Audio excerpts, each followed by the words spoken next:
These guys are ridiculous. These guys are ridiculous. Now, how about them damn Celtics? And we are back with another episode of How About Them Celtics. Sam and I are here recording on Saturday, April 6th, after the Celtics win over the Kings. We talked about that last night. If you'd like our thoughts on the Celtics-Kings game, you can go watch our delirious post-game pod on the channel now. It's up. People didn't like us laughing, but we laughed. Yeah, it was apparently polarizing. Yeah. Yeah, Timo that was like, or not Timo, this World Be Free that was like, this is excellent. We love you guys laughing. And then somebody was like, you guys are terrible. Why are you laughing? Be better. Yeah. So they hate our joy. You can check that out there. Reminder, as always, leave a like on the video if you're watching on YouTube. We'd appreciate it very much. And subscribe, most importantly, to the How About Them Celtics YouTube channel. In addition to that, comment what's popping on the podcast for a chance to win a $10 Incognito gift card. If you're listening on audio platforms, leave us 5 stars, leave a rating if you're on Apple Pods, and follow the pod on both platforms. And then use code CLNS on Prize Picks for deposit matching. All right, getting into Celtic stuff. The first, listen, it's April. Games don't matter. You saw that against the Kings. Nothing matters anymore. The Celtic season is effectively over. And so rather than waiting until the play-in and everything, we can reflect a little on the Celtic season, because Celtics are nasty. As much as I was actually having, this is actually a great first topic, because I was having a conversation with Cam, friend of the pod, friend of Celtics of the Roundtable, and he was like, if he like compared it like this, like, because of what we've seen in years past, the general feeling or thought process or like instinct emotion to have about the Celtics is anxiety. Like, are they going to do it? Like, are they going to mess something up? Is something going to happen? Et cetera, right? Just because they haven't been able to hump yet, right? Because it happens. But from an outside perspective and from somebody who hasn't like watched the team, you'd probably think, yeah, duh, they're one of the top 2 favorites, et cetera. And the way he phrased it was like, I think of that because of how often I've seen them play, and like because of the years past, and like because of my subjective opinion that's been affected by past years that aren't exactly the same as this one. But if I'm in my men's league and a team is, by far and away the best team in the NBA, in the league, not close, my general assumption is, yeah, they're probably gonna fucking win the whole thing. But people don't think of that. Like, Celtics fans don't have that because of years past, when in reality, this is a completely different team than years past. It just is, right? Drew Holiday, Kristaps Porzingis, yes, but on top of that, the way Tatum and Brown are playing alongside those guys, Celtics, who are now 61-16. Thank you, Sam, for putting these stats together. By the way, I was golfing, so shout out to Sam for putting this together. This is from Reddit, so don't give me that much of a shout out. I literally copy and pasted the entire thing. Perfect. Never mind then. Fuck you. Celtics are eight games ahead. I am no plagiarizer. Celtics are 8 games ahead of the next best record in the league. Excuse me. If it holds, it'll be the biggest gap between first and second since 1999-2000.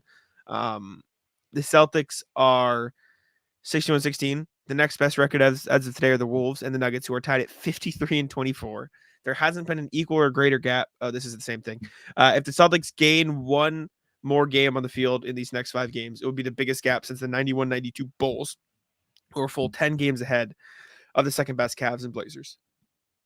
With 5 games to play, Celtics dominance in the regular season this year is becoming historical, whether that be because of the current state of the East or the Celtics are 14 games ahead of the second place Bucks, biggest in-conference gap since 0304, the dogfight in the West, or other factors. This has been an overwhelmingly dominant regular season performance.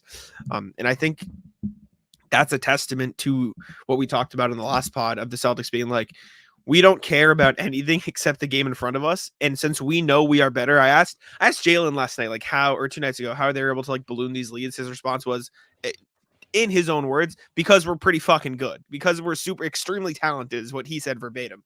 And because they treat it as a night to night basis thing, that talent gets to show up more consistently, I think. And that results in this.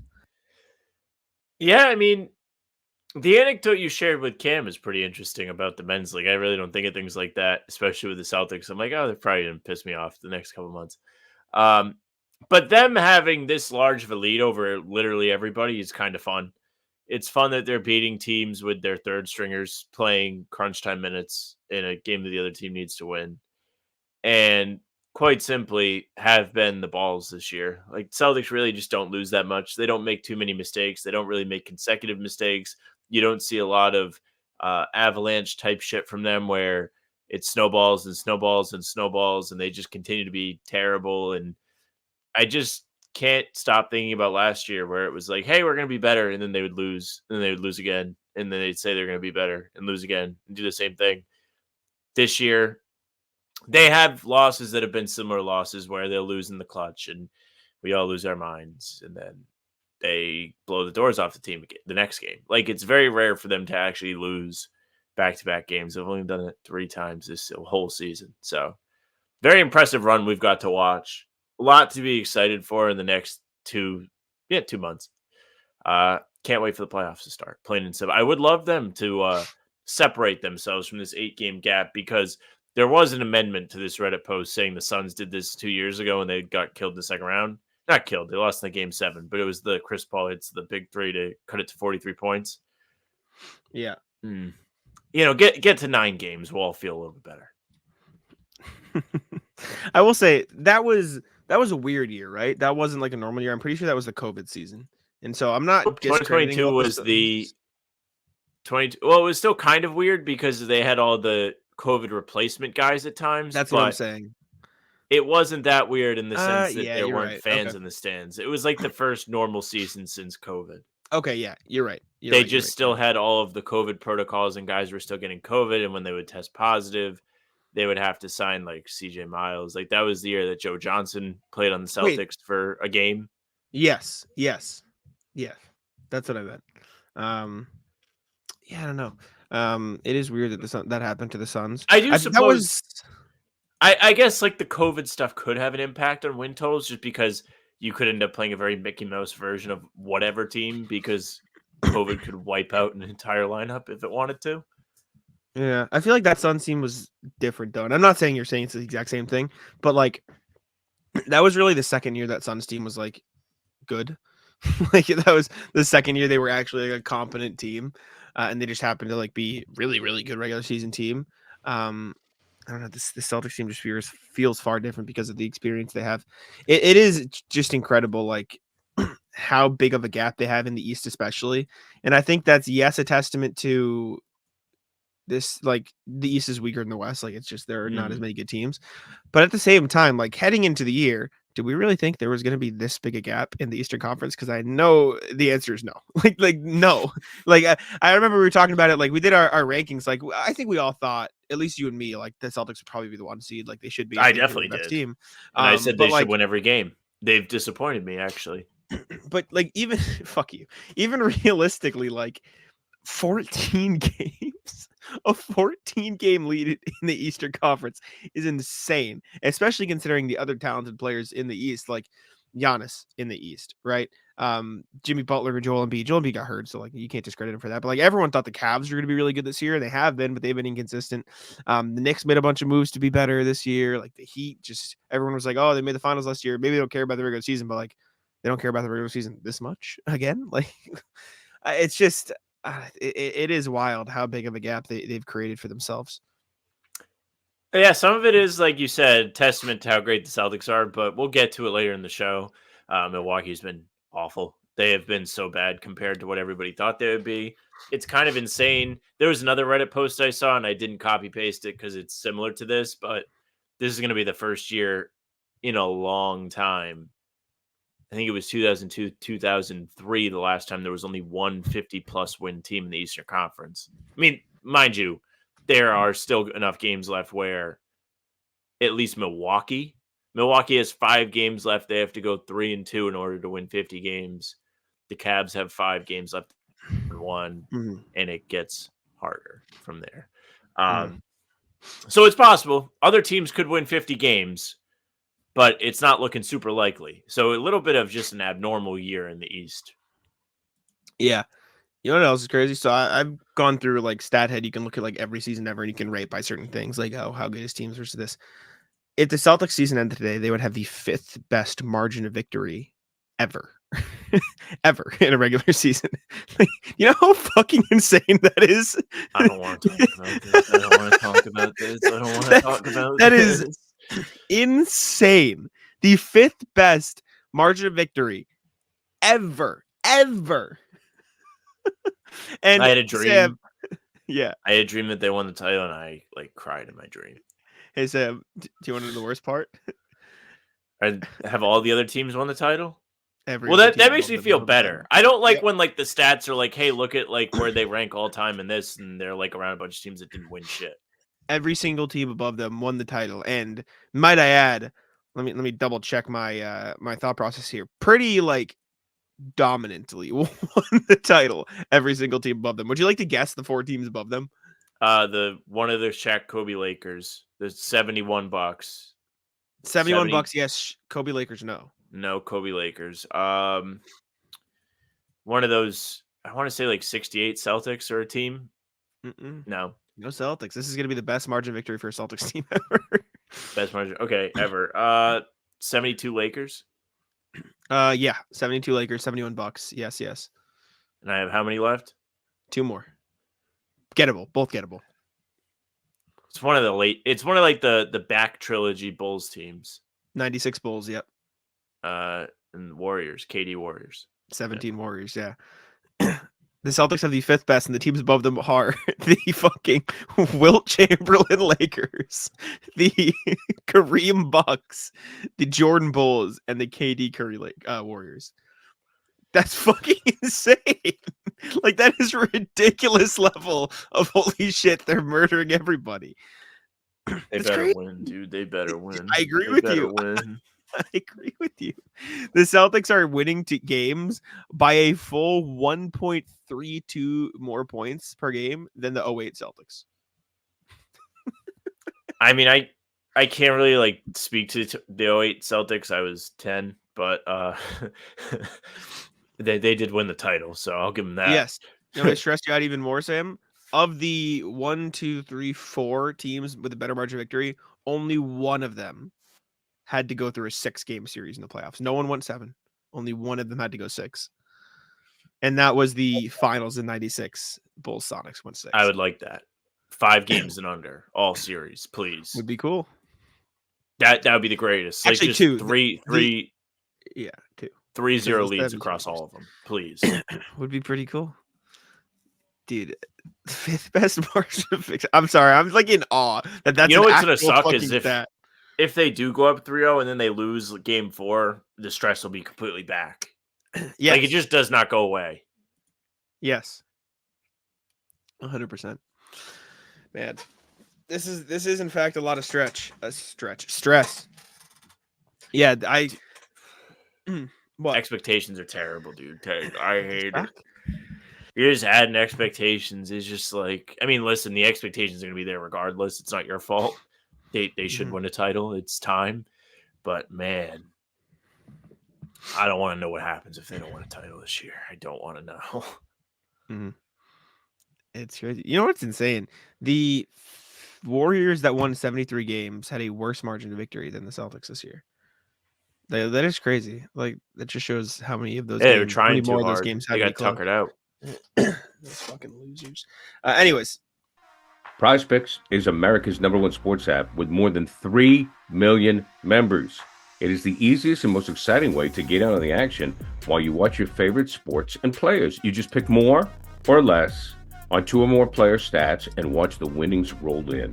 Now get in on the playoff action. Win up to 100 times your money on Prize Picks as you and the world's best players take the game to a new level during basketball's postseason. If you have the skills, you can turn $10 into $1,000 in just a few taps. Prize Picks is really simple to play. You can make a pick and submit an entry in less than 60 seconds. This week on Prize Picks, I'm selecting Jason Tatum to dish out more than 5 assists and for his teammate Jaylen Brown to have more than 22.5 points. Download the app today and use code CLNS for a first deposit matchup to $100. Pick more, pick less. It's that easy. Prize Picks. next thing we got. This is the last week of Mike Gorman. The last week ever of hearing Mike Gorman call games, which is very sad. Mike Gorman is sad. Mike Gorman rocks. Celtics are doing a tribute game or a tribute like night for him. I think the last game of the regular season. Obviously he hasn't done the away games this year. That's Drew Carter now. But it is very like we all knew it was coming, but like now that it's here, it's like shit. That's it. That's insane. He's doing the playoffs though, still, right? Like I assume He'll like, do the he's first doing round. NBC Sports Boston usually. Well, I think Yeah. I would imagine he will do the first round, but I'm not positive actually. Like they may just be like he wants to be done, but that wouldn't make any sense. It's weird that it's finally coming to be the time. Yeah. I do, for what it's worth, like Drew Carter, so eases the transition a bit. He's funny. He's good, but he's good in a different way where he's not Mike Gorman and he's not trying to be Yes. Mike Gorman. So I think if that was more of the same, like if they were trying to be too similar with the new hire, it would make it a lot more difficult because it would just be like, oh, he's not Mike Gorman. So And I will say, I'm curious if you agree. I think Drew Carter makes Scal better. yeah, I think they have a good chemistry. Yeah. I think because Drew Carter can like break Scal's balls about stuff. Yeah. And it works because he says what we're all thinking. Like there have been times this year where he's just been like, dude, all you do is talk about the 2-for-1. Yeah. He And just it's like he facts. doesn't let him get away with shit. Yeah, Respectfully, I'm a not big that fan. Scal- We need to get him on the show. we've had like an open like I will come on your show the entire year. And we just haven't asked him again. Drew Carter will be on the How About Them Celtics podcast eventually. That is a guarantee. When? I have no fucking idea. I cannot. Maybe we'll tell try you. and get him during the play-in window. I don't know. Should we message I him should right probably now before we forget? We could DM Yeah, him just like soon. I'll send him a message. Do it live on air. Expose the DMs. Really No, yeah, I mean, obviously love Mike Gorman. There isn't much like to say that hasn't already been said about Mike Gorman. My biggest question is what they're gonna do. Like, what's the plan now? Like, is it just gonna be Scal and Drew next year? Like, do you think? Okay, let me rephrase. I think that is obviously the answer. My question to you is, if you had to pick the Celtics broadcast out of realistic like options that you think are even like a 1% chance, what would you do for next year if you got to choose? It's a tough question because obviously you get used to like Mike for so many years. Mike and Tommy was the dream team. Man. Sometimes I like will watch old highlights and hear Tommy and just be like, oh wow. Yeah, it makes me sad. Tommy was the GOAT. Tommy was amazing. Fuck, dude. That makes me sad. But yeah, if you had to choose, I think Drew and Eddie are really good. Eddie House is good with Drew Carter, I think, on the air. I think they balance each other out well. I do like Scal and Drew. Like, genuinely, I think they have a good chemistry together as well. I don't know what else would be outside of that, though. I think it's going to be – I think it's just going to be Drew and Scal, which is fine. I have no complaints. I think, like I said, I think they have a better chemistry in general. But it's just so weird that we're not going to hear Mike Gorman anymore. It's bizarre because, I mean, it's all we've really ever had. Yeah. Very weird. And it's especially weird for me because, like, I haven't really listened to Mike Gorman at all this year. Like, I've barely heard his voice. Like, I've seen, like 4 home games? That's true, yeah. For a lot because of them, you're so. always there. I'm at least at home enjoying it myself. Yeah, no, I haven't gotten it. But anyways, shout out Mike Gorman. That was our dream podcast for a while. Still is. Like, I'd still love to have him on the pod at some point, but that was the that would be cool. But anyways, next thing we got is, Sam, you've been seeing Celtics playoff probability or something about playoff probability on Twitter. I can pull it up if you tell me. I could probably like search a word and stuff. But, yeah, Bobby Manning was he tweets out like updates every day of like the percentage chance of each first round opponent. Yeah.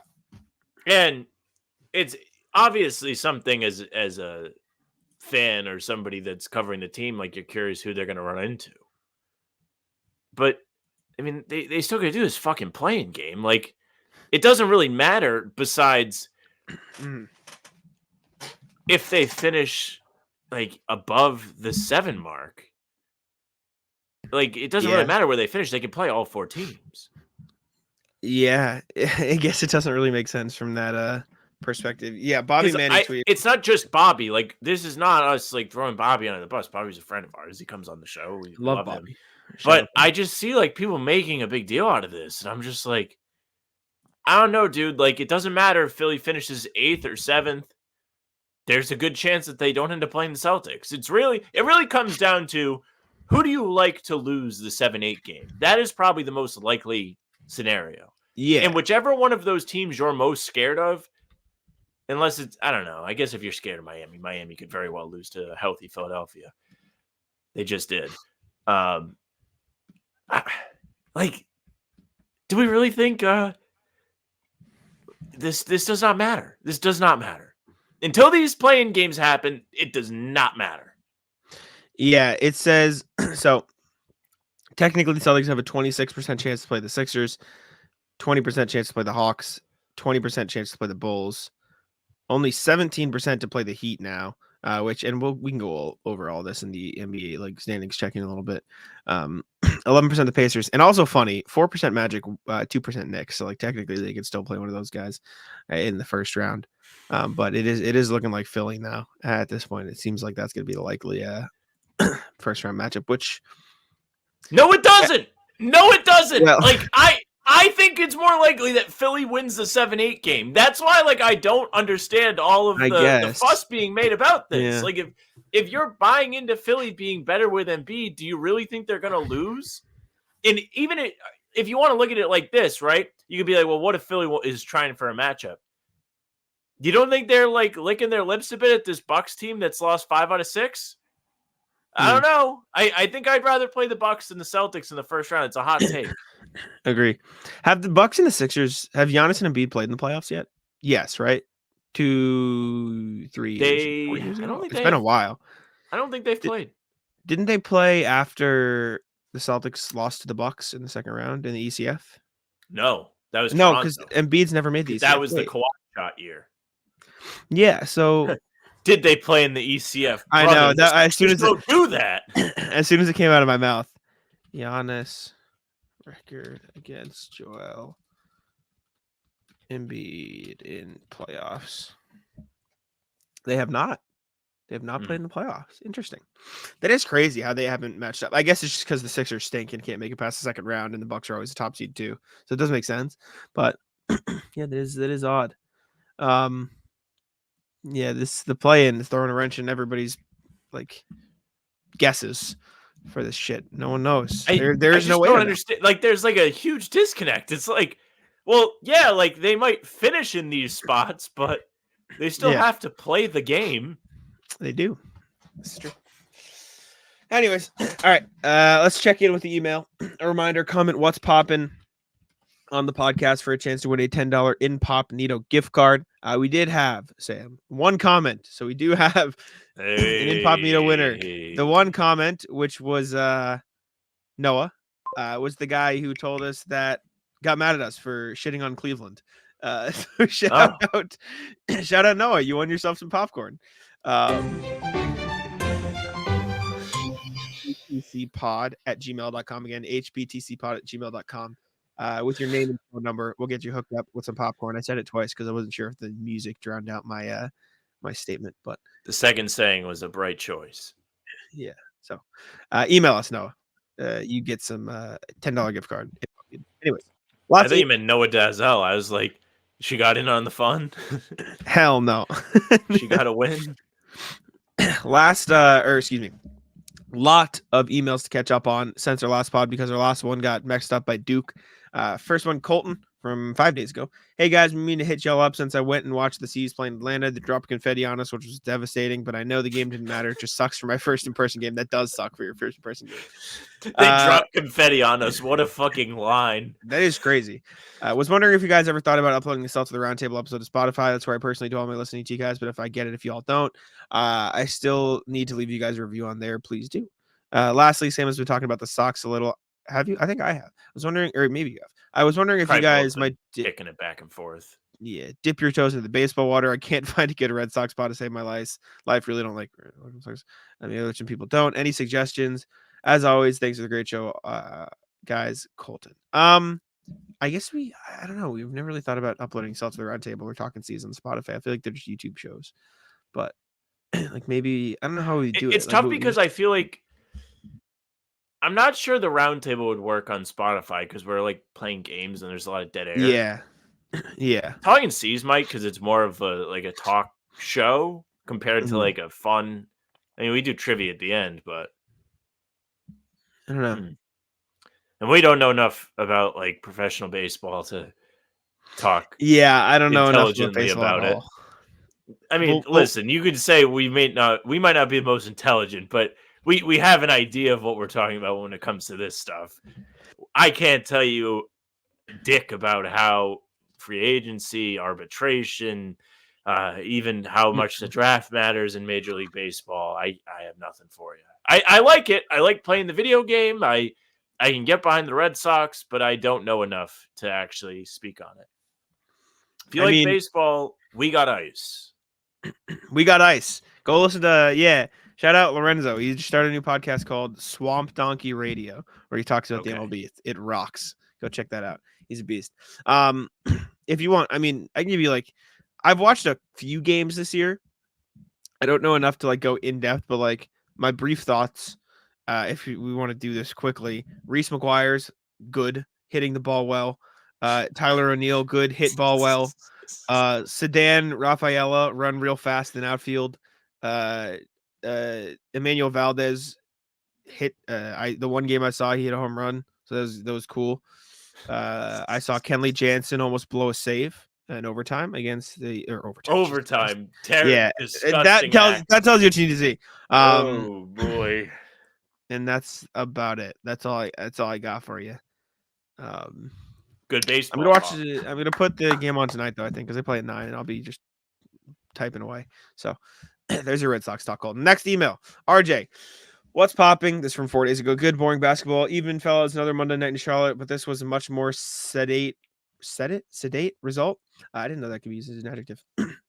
Even though the Hornets got off to a hot shooting start, both halves remarkably similar on the score sheet. Boston winning the first half 59-53, in the second half 59-51. No one played heavy minutes, and none of the minutes played seemed all that stressful. If the Celtics lock in on the against the Thunder on Wednesday, home court in the finals is secured, and we can all give the man Celtics playoff run the attention it deserves. Oh yeah, keep an eye out for that Joel Embiid guy in Philly too. Be well, RJ.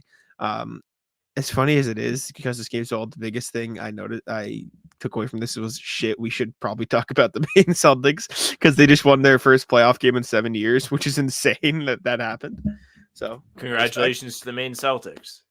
You secured a second playoff game on a time slot where the actual Celtics play, so nobody's going to watch it. So and also, so the two-way players can't play NBA minutes. Good job. Good job, main Celtics. Why the fuck do they do that? That's the dumbest shit ever. Because I'd go and cover if it wasn't at the same time as Celtics. Noah's skipping the real Celtics, go to main Celtics, or shout out. But that is insane. But good for the main Celtics. Good for them. Is it good for them? They fucked all the big guys.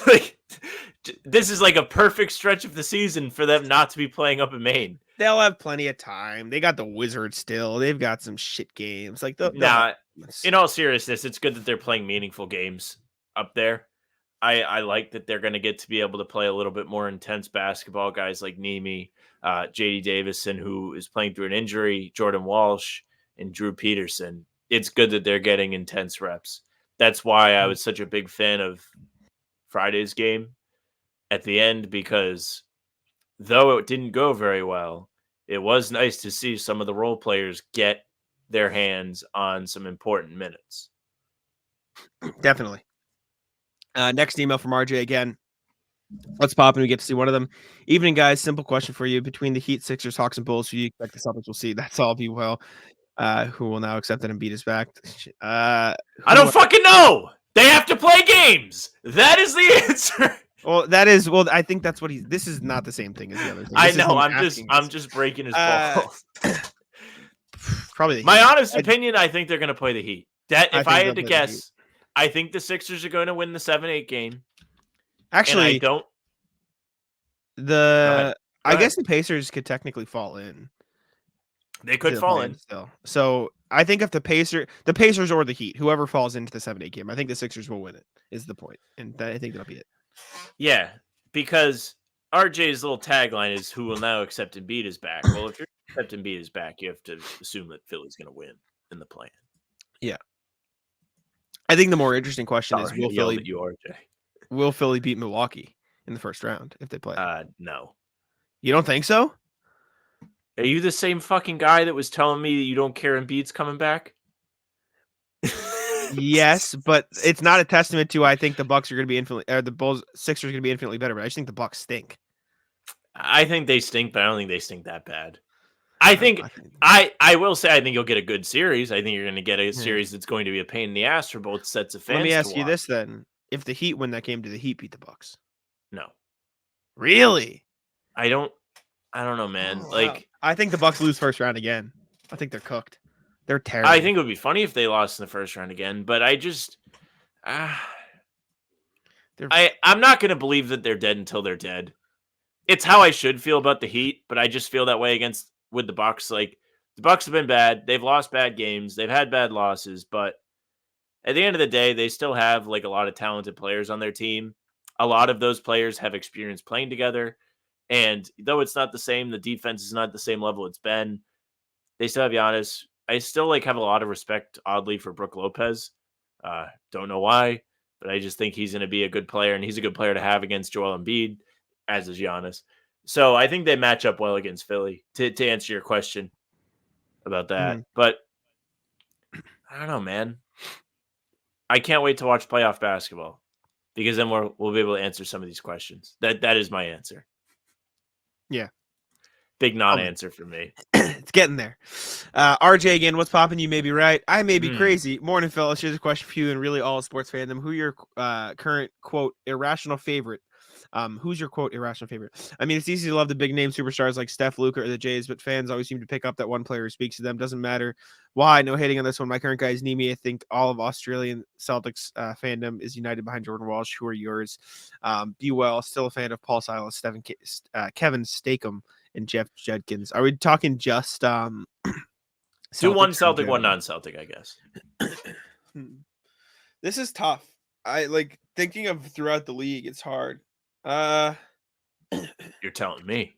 I don't know. I think on the Celtics, I don't know why I like Svi Mykhailiuk. I just kind of do. I kind of like Svi. I mean, it feels like I'm not allowed to pick like Luke or Pritchard or Hauser because everyone kind of likes those guys. I like Pritchard a lot. I think Pritchard's a lot of fun to watch. I think watching him play extended minutes with more responsibility shows you how impressive of a decision maker he is.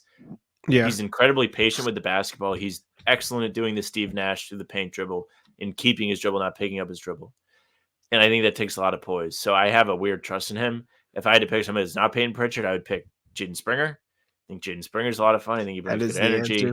And I think he's somebody that, because of that, could be a Celtics staple in a small capacity down the road.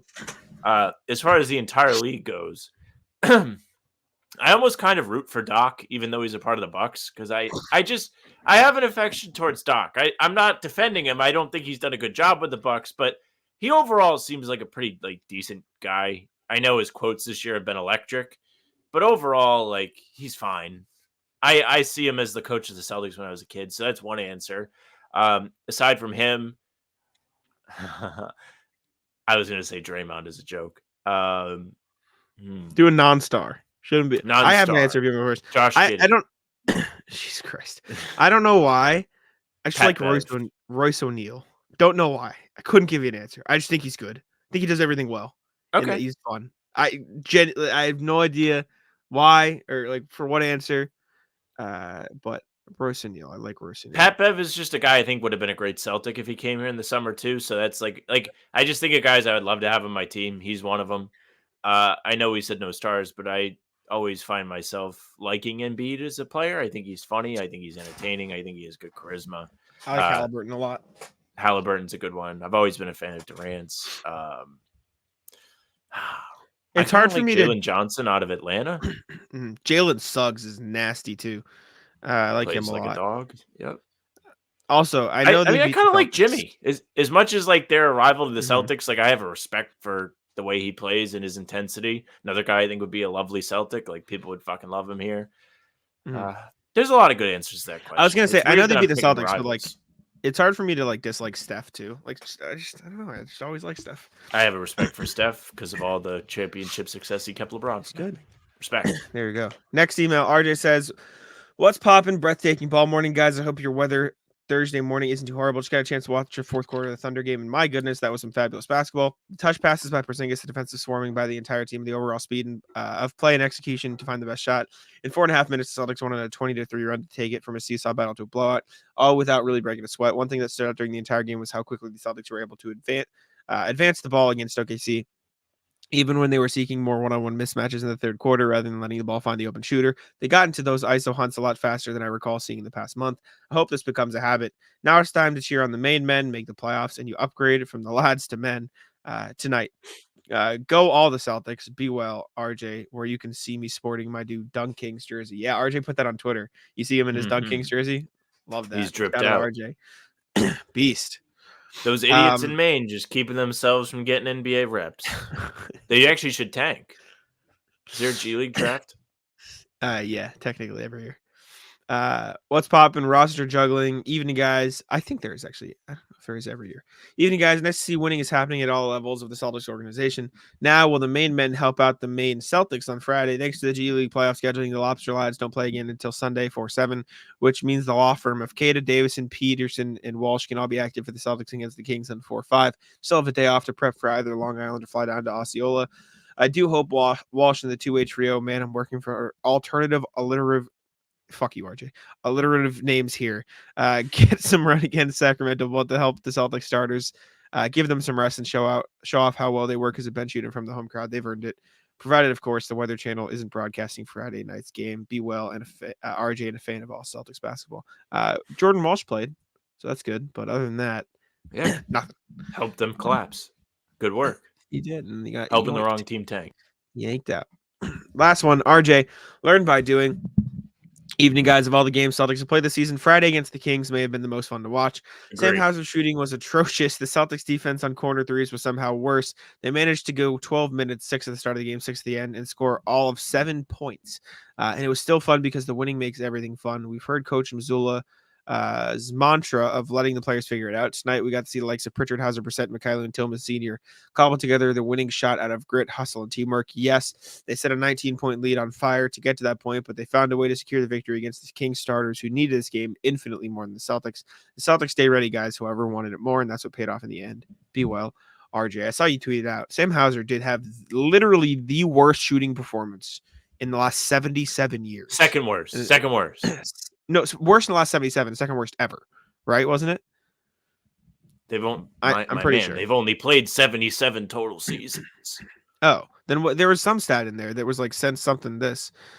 No, it was he's the second worst. Yeah, no, I'm correct. Sam Hauser just had the second most inefficient game ever, most inefficient in the last 77 years. He's still more efficient than the game from 47. Yes, there was a game in 1947 who put up 3 points on 6.2 shots. This is in the most inefficient game, minimum 3 points for what it's worth. So, yeah. So it was crazy. in the inaugural. That's a weird, I guess. I mean, this is the 77th season in the NBA. I don't know. Why is that the outlier? What do you mean? Like, why did they choose to write this post like that? I don't know. They just did. I'm just telling you what I read. I'm just telling you what it says. Also, somebody in the replies said Tim Hardaway Sr. was 0 of 17 with 2 points. But the minimum was 3 points on this post. Minimum 3 points. We're changing the goalpost for Mr. Hauser here. I think that was just to keep like, hey, we don't want to include the zillion 2-point and 0-point performances that there have been. Mm-hmm. That is insane, right? Unbelievably terrible game. That they won the game. Oh yeah. That was their spin the wheel challenge. Have one of your players shoot 1 of 18 and still win. While not playing any of your stars down. I actually asked them about that. Not exactly that verbatim, but before the Thunder game or after the Thunder game, Porzingis and Joe were like, we set a goal to like do this. I asked Joe after the game, I go, what was your goal for this game? And he goes, we wanted to have a certain number of offensive possessions. So they literally were out there trying to hit a goal of we want to shoot this many shots. And you should suggest my wheel, like more ridiculous goals. Luke Cornett 35 piece. Maybe not. Maybe not. Joe, what if you went out there and played? Which apparently he's not able to do. Yeah, against there's a ban on player coaches. Lame. David Stern and Adam Silver will pay. It's no fun. All right, let's go to the NBA. Let's see how teams are doing around the league. The answer's As we not mentioned good. earlier, no, not at all. Nobody is playing good basketball right now. Unless you're the Celtics. The Celtics are 8-2. The rest of the teams are ass. Celtics Plain 8-2. and The simple. next best record. The Mavericks are 9-1, so they're pretty good. Okay. Eastern Conference, however, Fucking cesspool. Eastern Conference, nobody else is even 7-3, let alone 8-2. Magic and Pacers and Heat and Hawks are 6-4. Everyone else sucks. Bucks have lost 3 in a row. And not only have the Bucks lost 3 in a row, they've lost 3 in a row to fucking garbage teams. They've lost 3 in a row to the Wizards, Grizzlies, and Raptors. The Raptors, who had lost 15 games in a row heading into that one. So not great. At a certain point, it becomes don't be that team. It does become don't be that team. Yeah. And Philly has Memphis tonight at 8 p.m. for what it's worth. So these standings could change by the time you're listening to this. It's true. Meaning Philly could be within a full game of that 6th seed. Mm-hmm. They're fighting. They are fighting. The Pacers are only half game above the Heat. And we get Heat race on Sunday. Mm-hmm. Sorry. Just contextual stuff that's kind of fun. Cavs are now only 1 game behind the Bucks for second in the East, for what it's worth. The Magic and Knicks are tied at 16 games back, 45 and 32 into 4-5. Pacers are 1.5 game back of them at 17.5 back, but only half a game above the Heat, who are 1 game ahead of the Sixers. Again, as per usual. The Bulls and the Hawks are 9-10, and the rest of these does not fucking matter at all. The rest of these is now. Yeah, the rest of these is literally dead. They cannot make the playoffs. They're all out. And the West is effectively dead too. The Rockets are 4 games out. They're cooked. The Rockets are dead. They got killed by the Warriors. The Warriors who went into Houston's Toyota Center and beat the piss out of them. Mm-hmm. Timberwolves and Nuggets are tied for the top spot in the West right now, 53 and 24 apiece. Thunder are 1 game back at 52 and 25. Clippers 4 games back, but 2 games ahead of the Mavs. Suns are 1 game behind the Mavs. Meanwhile, the Pelicans are 1 game behind the Suns, now in 7. Pelicans were fighting for 4 for a while there, and they fell off, lost 4 in a row. Not great. Celtics broke them. That they did. Kings and Lakers are tied at 9 games back in the 8-9, and the Warriors are probably just going to finish at 10. They're chilling there, hanging out. Yeah. Lakers might get to leapfrog Sacramento, even though the Lakers and Warriors play on Tuesday. Jazz 11 losses in a row. They're fighting for something. The tank is fighting on for being ass. It is super, super impressive that the Raptors lost 15 games in a row, and they're still like 1 lottery ball ping ponging ahead into the top 4 away from losing their pick. Yes. That is so funny. I really hope it happens. I just think that'd be so funny. Especially even from the context of it would make the West even better. And it would make the West even better. Yeah, that's a team that Celtics have to play 4 times every season. Do we really think Wemby needs more help, though? This is becoming a situation where the Celtics are going to be so good for hopefully a little while, where Wemby's ascension could be a storyline that we care about. So maybe we actually want the Spurs to be better. Like the Raptors are actually kind of less dangerous. When Wemby was in Boston, I asked Cam and Bobby this: Do you think Tatum on the Celtics plays Wemby on the Spurs in the finals at some point? I hope so. And I can't wait to hate on Wemby someday. Is that because you think Wemby's going to be in the over under 5 years, 5.5 years that Wemby's in the finals? Like from now or total finals appearances? No, as in from now. Like when does he make his first finals? Like by that's 2030. A good question. I'm looking at the Western Conference right now, right? So let's take a look at teams that are probably going to be good for a while. Minnesota is probably going to have a weird middling out process where they're not going to be this good next year, and I'm not sure that they're going to be a threat going forward. Like I feel like they've peaked. Oddly enough, sorry if you like the Timberwolves. Denver probably has a couple more years of being really, really good. 2 to 3. OKC is going to continue to get better. Clippers probably are about as good as they're going to get. Dallas could maybe be it feels like they have some shifting around that they have to do if they're going to be a real threat to an ascending Spurs team. I think they'll Phoenix will get sustain it, worse. Yeah. The Pelicans probably going to middle out. Sacramento's probably peaked already. The Lakers are going to get worse. The Warriors are going to get worse. Houston will not be at the same level as the Spurs, even though they're going to get better. Utah's headed down. Memphis is going to be another team that's going to be a pain in the ass for San Antonio when they're healthy. Yep. So, Just Texas. Just Texas and Oklahoma. to answer it in a roundabout way, Wemby and the Spurs are going to have to compete with Denver, OKC. We'll throw Dallas in there, and Memphis, primarily as top teams in the West going forward, per my prediction, which is true. So I think that they will get there within within 6 years. Yes. Okay. Interesting.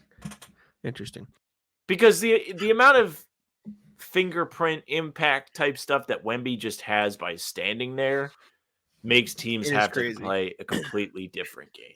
So those videos of the Grizzlies just not even trying to shoot the ball with him just standing there it's like, what the fuck? It's crazy to watch. All right, next NBA thing we have is Doc Rivers is losing your respect, Sam. Hit me. So Doc Rivers is 15-16 as the head coach of the Milwaukee Bucks. Yep. The Milwaukee Bucks, who went 31-13 under Adrian Griffin, who received the axe 44 games into the season. Crazy.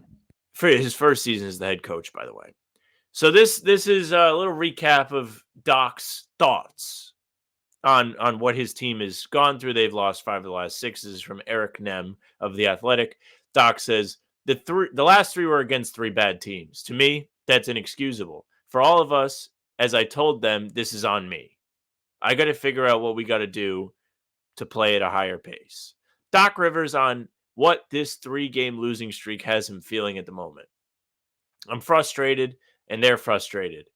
I guess that's a good thing, but that's not going to get you anywhere. Frustration gets you nowhere. We got to work ourselves through this. You can feel it. You literally can. You can feel it. You can feel it during the game, and you go through these things. I've been through them. You do. You got to work yourselves out of them. Even one of the officials said, man, you can feel the heaviness of your team right now. And I said, yeah. And that happens. But we have to play ourselves through it. So my favorite take on this year's Bucks team comes from first to the floor is Jake Eisenberg, who said that they are the 19 Celtics, the Kyrie Celtics, the team that we all were really high on and thought they were going to win a championship and win a billion championships. And then they had a season where we were like, are we sure these guys are good? And then they'd be like, yeah, here's a good win to make you guys feel better. And then they would suck and make you scratch your head again. And they ended up having a shitty playoff run. And Kyrie quit on the team. Now, to take a look at the Bucks, I don't know if they have any quitters on their team. I don't know. The Giannis situation's kind of weird. He just signed a huge extension before the season, but there was a lot of rumblings of him not wanting to be there anymore. Is he going to quit on them? I don't think so. He doesn't seem like a quit type of player. But you can definitely feel the tension. Mm-hmm. My favorite quote was when Doc goes, we got to look at everything. I don't think our travel team was locked in. Just how are you going to, in the same breath, the same season as the equipment manager sucks, you're going to blame the travel team? And I tweeted out, like, reasons the Bucks suck this year. Equipment manager, yup. Travel team, yup. Inconsistent play on the court, nah. That's not it. That can't be it. Our defense stinks, pff, nah. Travel guys, pff, step it up, man. I like that his solution is that they have to play at a better pace. That is his message to the media. We have to play faster, not play better defense. Not better defense. No. You know what's crazy? You mentioned like Adrian Griffin, first year as a head coach. Joe Mazzulla started last year 30-12. Adrian Griffin was 30-13. Has to be better, plain and simple. It like that Joe was on the hot seat. It screams to me that like there was, I don't want to say dissension in the ranks, but like clearly the Bucks players didn't like vibe with him as much. But then with the Terry Stotts preseason exit that just came out of nowhere. But I'm then sure like there's something going on. But then Giannis came out after it happened, was like, I don't know what happened. Like no one talked to me. I don't believe that for a second. Shut the fuck up. He's Tim Robinson we're all trying to find the guy that did this. It's crazy to me. Meanwhile, Joel Embiid is back, and they are 2-0 since his return. Watch out. Scored 53 total points since returning. Not very efficient. I am still of the belief that I think he's gonna get hurt again. I genuinely think he's going to hurt himself again. That should tell you how little I believe in the Bucks, considering I picked them to beat the Bucks in a series. I genuinely think he's gonna hurt himself again. I think this is a terrible idea coming back. I know this is not the same thing as Rob, because Rob's turnaround was much quicker. Sure was. But dude, this is the guy we're risking injury with, and I totally understand your point of you don't get you only have X amount of years of Embiid as your best player. He's already 30. But once James Harden requested a trade, I don't think anyone saw this year as title or bust anyways, right? As much as that always is kind of has to be how it is with Philly, but maybe start with the Eastern Conference Finals.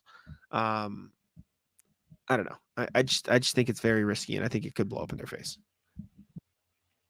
Yeah, I mean, I don't think I'm really not in the camp that thinks the Celtics will play them in the playoffs, especially on the first round.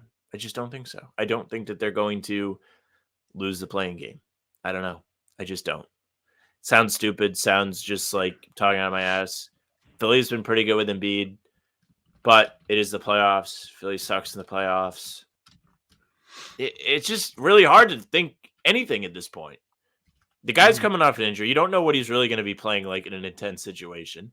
The team has never proven to you that you should trust them at this time of year anyway.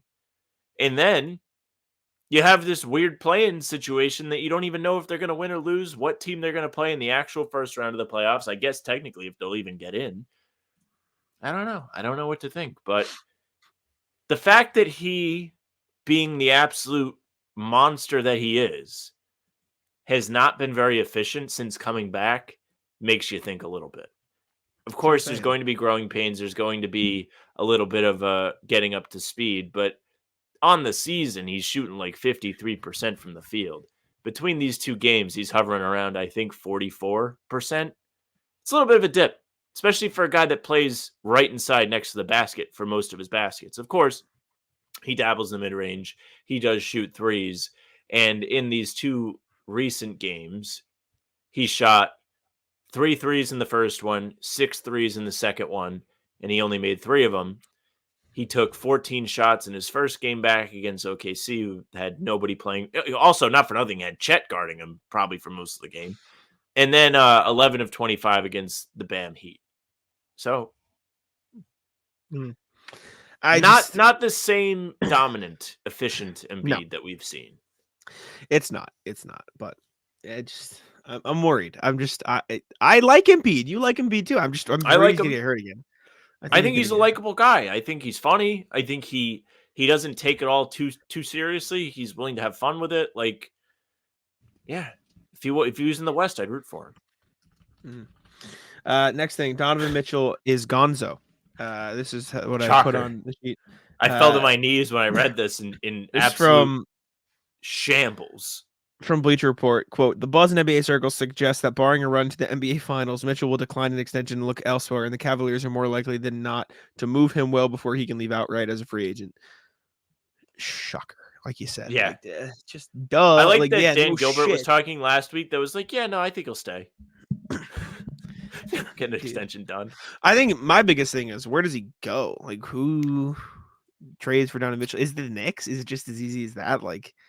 I don't love that fit. You talk about 2 smaller guards. New Orleans feels like a team that's ready to consolidate and add another star. Well, yes, but at the same time, if he doesn't want to be in Cleveland, I know New Orleans is I personally think it's better, more fun city, but he clearly has an idea of where he wants to go and be. Well, he might have to wait for free agency then, or he'll have this is the weird thing, because if you're Donovan Mitchell, we'll see if it really matters to him where he wants to play. Is he going to sign a new NBA contract, or is he going to wait and hit the open market and use leverage to get where he wants to be? Do the Knicks want him at this point? Not to say he's bad. He's under contract this year, next year, and then a player option the year after that. So they have time to trade him. He's under contract through next year. Yes. Knicks not opting maybe in. not, but if he wants to be in New York, I feel like Brooklyn is not a terrible fit for him. I don't know if he'd be able to win, but he could be in the city he wants to be in. They could give the Cavs a good Sure. package. That's exactly the player they should want. So I don't hate that. Outside of that, though, do you know what would be a really, really fun fit for Donovan Mitchell that probably wouldn't happen? Pistons. Yeah. Indiana. Yeah, that's what I was gonna say. Like That Halliburton, Mitchell, serious wild. Siakam, like that would be really cool. Like I think they'd be pretty good. It's obviously a small market, so I'm sure he'd wanna love be there, that. but Yeah. Same as the Pelicans. yeah. Pelicans would be a fun fit for him too. He'd get to play with Zion. Like Mhm. that team has been relatively good this year. We saw him play the Celtics They would pretty be. well twice. And if he was a part of it, they could really make some noise in the West. I would say I OKC, agree. but to me that doesn't make a ton of sense. I think the Kings make some sense. Kings after last night need something to look Sure. forward to. He's just got like this is a terrible description of him because he's obviously a far better player than the guy I'm comparing him to. He's just kind of like a supercharged Malik Monk. That's kind of what Donovan. If Malik Monk was a lot better at everything else he does well, Yeah, that's you Donovan going back Mitchell to the for you. Jazz. Yeah, right. Jazz maybe. Memphis. Does that make sense? It'd be kind of awkward. You'd be kind of small, 1, 2, 3, but you could be really big at the 4, 5. I saw people say they want Memphis to draft Donovan Clingan and run Jackson Clingan at the 4, 5. Like it'd just be huge. So that'd be kind of fun. Philly makes sense. Like they could use him. Maxi, it'd be a tiny backcourt though. Do you know? I lied. Indiana's not my favorite fit. Send him to fucking Orlando. He that'd be a good fit for Tom. I would like that a send him lot. to the conference. Sure, Maybe. but like from a completely non-Celtics green glasses perspective, Donovan Mitchell and Orlando would rock. Quit trying to make other teams better. My bad. Cut the shit. Next NBA thing. Bronny James is declaring for the NBA draft. Kind of. Asterisk. He's declaring for the NBA draft, yes, but he's also keeping his transfer portal thing open. So he is genuinely just weighing his options. People do this all the time, but since it's Bronny James, everyone is freaking out. I'm throwing my name in the hat, but we know it ain't getting picked. Is what's happening. I think whenever he enters the draft, he will get selected. I'm telling you that. I stand by what I said. I don't know when he'll enter the draft. I don't think he should enter the draft this year. Didn't he enter the He should draft? take another year in college. Yes, but he doesn't have to like confirm it. He doesn't have to go into the draft now. That's not how it works. You can like enter your name in the pool, but also keep your name in the transfer portal open, and then you can like rescind or something. Like there's a window. He's not officially. I have the article open. I'm skimming right now. Maybe I'm wrong, but I'm pretty sure he is just keeping his options open. Like basically, what Bronny he James can is going conduct to do. interviews with teams without the medical clearance, but the NBA's new collective bargaining agreement requires that players invited to the Chicago Draft Combine must participate in scouting event for teams to submit a physical. The pre-draft plan, this is all from Woj, will be for James to meet with targeted teams for workouts and interviews before May 29th to stay in the draft and find out whether there's a potential development situation, regardless of draft position, that would make sense for him to stay in the draft. More from Rich Paul that I don't really care. If Bronny James decides to return to college and transfer elsewhere, DeCane is expected to be among his prominent considerations. DeCane's new coach, Drew Joyce, was a high school teammate of LeBron's and is a longtime James family friend. Joyce was promoted to head coach after Keith Dambrot retired. Whatever. This is not stuff people care about. So I mean, he can go back to college, but I don't think he's he's still like going to be like, hey, you guys going to draft me? And they're going to be like, no. Well, that's his point. And Bleacher Report tweeted, Bronny James will enter the NBA draft while maintaining his college eligibility and will enter the transfer portal. Shams tweeted, Bronny James is declaring for the draft. James is also entering the portal. The combo guard will work out and visit NBA teams and make a draft decision based on evaluations. Basically, he's going to get there. I forget who we were talking to who made the point, but like this is basically at best, you find a team that you think is going to be good at this fit. They like the defense. They like stuff he can bring. They think they can develop and to draft him. Worst case, he talks to everybody, doesn't think he's get drafted, learns what he can like improve on to be better, and then and go back to college. So this is like Heat, isn't he? Yeah, probably. People do this all the time though. Like people are making a big deal because it's Bronny, but like this is a very, very common thing. Like players do this every single year. But yeah. Well, the Celtics shouldn't draft him. Sure. I agree with you. Yeah. I do. There's no need. I wrote about it for Celtics blog, and somebody told me I was going to die early. So What? I told you That's about this. crazy. Oh yes, that is insane. That is crazy. The connection. Sorry, you phrasing it that way threw me off. Well, that's what they said to me. They said, "I'm If you're pulling gonna it keep up getting now. angry. Stand by. It's going to take a little while." I don't know. Listen, maybe I won't. think, like I said, I think Bronny's going to get drafted whenever he enters the draft. And for what it's worth, I do think Bronny will be a solid NBA player. Like if you can play defense, I am in on you as a draft prospect. And he can play defense. I think that's like like how I ended my article. I was like, I don't think he's ready yet, but like, it doesn't mean he won't ever get there. It's just, Yeah. I don't know yet. Not yet. Not right now. Honestly, Sam, you'll have a short and bitter life if you worry about things that have absolute zero chance of happening. So yeah, I'm gonna die soon. Yeah, fuck you, Sam. Piece of shit. It's okay. We all hate. Other guy agreed with me though. He said we would both have to boycott. What an ugly rotten circus this would be. It's tough. Yeah. It's tough. W that guy. L the other guy. Last basketball thing. Just you briefly. Know who you are. UConn-Iowa. Did you watch this game last night? You know I did not. I watched the ending. Did you see the ending? Did you see the controversy? I did see the ending. So we were watching this game, me, Justin, Kari, and Bobby Kravitsky. After Celtics Kings, we were all sitting around writing, and we watched the end of this game, and we watched this live. UConn got the ball with like a few seconds left, and they got called for a moving screen on the last play. Hero ball from the ref. Mm-hmm. Did you see the play, and do you think it was a foul? Is my question. So yeah, I mean the screener moves. Yeah, it bumps the girl chasing the ball handler. Yeah. But at the same time, I would lose my fucking mind if somebody did that to the Celtics. So I think that's just one where you swallow the whistle. I just do. I agree. I don't think you should call it. The angle that's going around on Twitter makes it seem so damning. It is so like just like it's hard not to like look at this. Watch this. Just bang. Just steps all the way in. Shades of Bam. Yeah, this is like the textbook definition when they're teaching you in ref school. And the arm extends too. Yeah, dude. This just is all the way bad.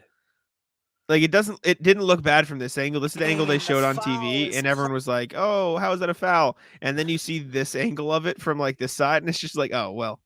I mean, yeah, that's just a good old-fashioned hard screen. I don't know what you're talking about. But I agree. Like that Rigged spot, for Caitlin Clark. You can't be the star of the show there. Like you can't put the whistle away. Stop. See, like. I agree with you, but at the same time, like we looked at the replay. It's not that outrageous of a call. Like the screener is egregiously moving. It is a very clear foul. It's just like such a tough spot. Also very cool. That was the most watched women's basketball game ever. And also topped the other one. Yeah, LSU game. It topped the LSU game. It had 14.2 million viewers. No wonder that's insane. There were games for Caitlin Clark. And also more watched than any MLB, NHL game last year, and all but one NBA game last year. That's nuts. That's crazy viewership. The hype around it is real. Everybody's talking about it. We're talking. Very cool. Okay, time for the Rattler Sam. Would you like to kick it off? Excuse me. I'll let you go ahead because you have a couple things here. I have one. I'm sure I'm gonna have a few pop into my head, but I only have one concrete. So. You know how last Rattler said, let me put Matt on the screen. I saw a car and they almost hit me. And then I looked and it had the driving sign. So I'm driving today. And this did not nothing bad happened to like instigate this. I just saw it and thought, wow, that's like terrifying. I see a truck driving by and on the side, it's an ad for a driving school to get your CDL license. And all I can think in my head is, that is not, don't plaster that on the side of your 18-wheeler as you're driving down streets in a small town, brother. Like that is the last thing you want to be telling everybody. I'm driving this massive truck that I don't know how to fucking drive. Don't put that on the side of your truck. You're combining the two worst things ever on the road. You're combining people that don't know how to drive and oversized vehicles that you can't see around / that always drive slow. Terrible. It's like an exponent on the bad. driving just experience. to compound the bad driving thing, I was picking Henry up from work the other day, and It's just always fun. the entrance into his work has this big like bush there, so you can't see. And so I pull in, and I pulled in like I guess a little too round, and the car that I couldn't see was like coming down, so I had to like cut the other way. And the dude just looks at me. I'm like, "You can see the bush too, buddy. You can obviously no, I couldn't fucking see you speeding down here. Don't look at me. Like people who look at you after something happens piss me off on the road. Like look straight." No. You have to give people the look. The look is always justified. Well, now, whether or not you feel like it's justified in them giving you the look is one thing, but the look itself is a classy move. You're right. Let me rephrase. I do the look myself. Exactly. Rephrase. Looking at me for something that is clearly not my fault. If you had two fucking brain cells to see the bush in between us, don't look at me. Fuck you. Yeah. And I guess the only reason I knew he looked at me because I looked at him. So I guess I can't say Fucking shit. Idiot. But the way he looked at me, he gave me like he made a face at me. I was like, "What are you making a face for? You see the bush. You see it. You see what happened. Fuck you." Piss me. Rat list. Anybody that's parking on the side of the road near an intersection. So you've been to the east side of Providence when we all went to eat before.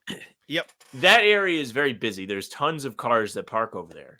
You got people parking right next to intersections where if you're trying to cross the major street, you just can't see. You're just like, well, good luck, everybody. I'm going now. It's the Family Guy where the driver's on the highway and says just good luck to everybody, just merges all the way across, except that's going through an intersection. Like, hope everybody makes it. I'm going now. That happens not only there. There are these there's a big ass box truck that is parked in the same spot where a Chipotle is near me, and it's parked there perpetually because it has an ad on the side of it. They use it as a billboard. They have it right next to where you pull out of this major, like not major, but like complex where there's like a Chipotle, there's an IHOP. Are you begging for me to get into an accident? You're really like kind of tilting the slants for me here. Yeah. That's fucked. Rat list golf cart today. I'll explain. So I went golfing today. I didn't play great. I got like shot a 108. It was very cold, very muddy. But it was a good time. It actually wasn't as muddy as I thought it would be. But like the course, it wasn't like pristine conditions or whatever. I shot a 108. With love, I do root for you to slip in the mud. Well, you like this. So I was shot a 108. It was my first round of the year. I didn't play great. It was whatever. I had a good time. It was with my friends. I was with Danny, Mike, and Ryan. It was fun. I had a good time. Whatever. But as Sam is frozen, so I can't tell if he can hear me, but I want him to hear the story. So I'll give him a second. It was very muddy, and we're driving the golf cart, and we're driving around. It's cart path only today, so it means you can't drive on the course because it's like wet and you don't want to get the cart stuck. Okay. And so we're driving in the cart path, but there's a big puddle, and so we go around the puddle into the mud, and the cart gets stuck. Oh no. Cart gets stuck in the mud. That would be funny enough as it is, but as we're trying to get this cart out of the mud, my solution, which I feel like is valid, is I'm trying to push the cart up sideways out of the mud while Danny is hitting like go forward. And what happens is the wheel spins all the mud right into my face, just right up my nose, right all over me, all over my glasses. The new glasses, nonetheless. You finally get new glasses and you just ruin them, even though they're not that ruined. You can see there's still mud in the glasses that I'm gonna have to get out. But yeah, I just got mud everywhere. We did get the card out. Danny and I, team effort, pushed it out. Athletes, don't worry about it. Athletes. That's right. But I did get mud just fucking all over me, which was, and the worst part was it went up my nose. So I did. I wiped most of it off. It wasn't like super bad, but it was like in my face and stuff. Did you wear white? No, I did not. I wore like a vest. Like green vest and blue. It was nice. Very classy. It was a good fit. You got to for golf, man. But yeah. My friend McKenna golfs, and he's like known for wearing like wife beaters and M1 shorts. So I just love running with to the golf course. I don't think he wears that to the golf course. But as somebody that I've been friends with for years, that has just always had the signature look of rolling out of bed. He does clean up nice. He has a nice beard, button ups.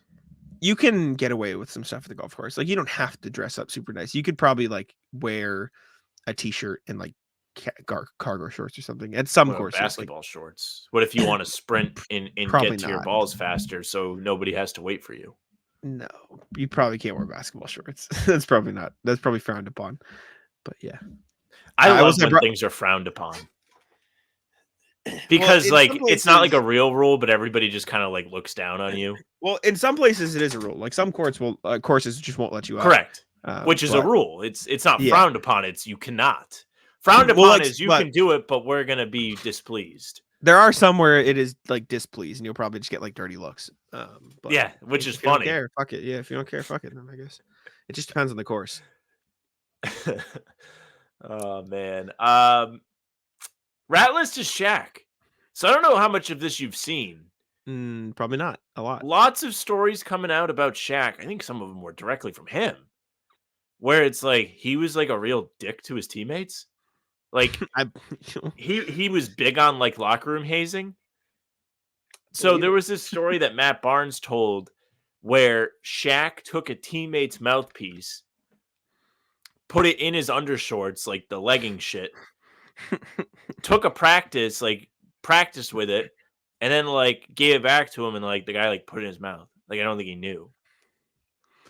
There was like another one that came out of Shaq stealing a teammate's bike who everybody knew rode his bike to practice and like made him like sweat about it. I think there was one that came out when he was on the Suns. He like put somebody in a sleeper hold and like actually like made him unconscious before a game, and Steve Nash was pissed. Like if you look it up, like Shaq was like a fucking scumbag teammate, dude. I believe it, dude. That he just seems it seems like, let me rephrase. He seems like the type of guy who would like do all this shit and just thinking like, dude, that's so funny, right? And everyone's like, that's not funny, man. Like, no, that's it's not weird. Funny. It's weird. And he probably thought it was super funny. Like he probably wasn't doing it maliciously. He's just dumb. I think it's like half and half. I saw people in the replies on Reddit because I was curious like what people had to say about this, because obviously, like if you're listening to this, you know who Shaq is. And Shaq's image is like Shaq seems like a fun guy, like Jack says, like seems to just enjoy like getting along with everybody. So when you hear stuff like this, it's kind of like jarring because it's like, like that doesn't seem like the person that we know. So people were like, yeah, like he seems like somebody that was really just never told no. Like there are guys in the NBA that people think of as like asshole players, like Jordan, but it was more like Jordan was like trying to get like an leg up on people. He was an asshole because he wanted to beat them. Like Shaq was just like nobody ever told him nothing. Like he's just gonna do what he wants. He's Shaq. Mm-hmm. Yeah. It's just odd. Just very weird. Shaq who I have a picture with. Do you? Unbeknownst to him. Yeah, when we were in Vegas. Unbeknownst to him. I took a selfie, and then somebody took a picture of me taking a selfie with Shaq. Respect. Rat list Henry. Now, Henry knows. I love a Henry rat list. I really Henry knows he's good. He knows it. I told him this. So last night, Henry texted me. Let me get the receipts. Henry texted me at 10 o'clock. Jack, can you pick me up from my girlfriend's house later when I get home? As in, like, after I'm done with the game. I'm like, yeah.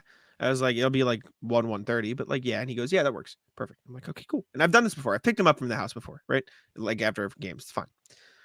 Mm-hmm. Now, Sam, get to the T station. You get there at like 12:45. I'm like, hey, I'm 25 minutes out. Then I tell him when I'm 5 minutes out, and I say I'm here. Sam, what is the one thing you know about Henry? He falls asleep. He does fall asleep. And so I get there, 1:09 a.m., 1:09 in the morning. I have golf. I got to be up and leave my house at 8:30. Did Henry golf?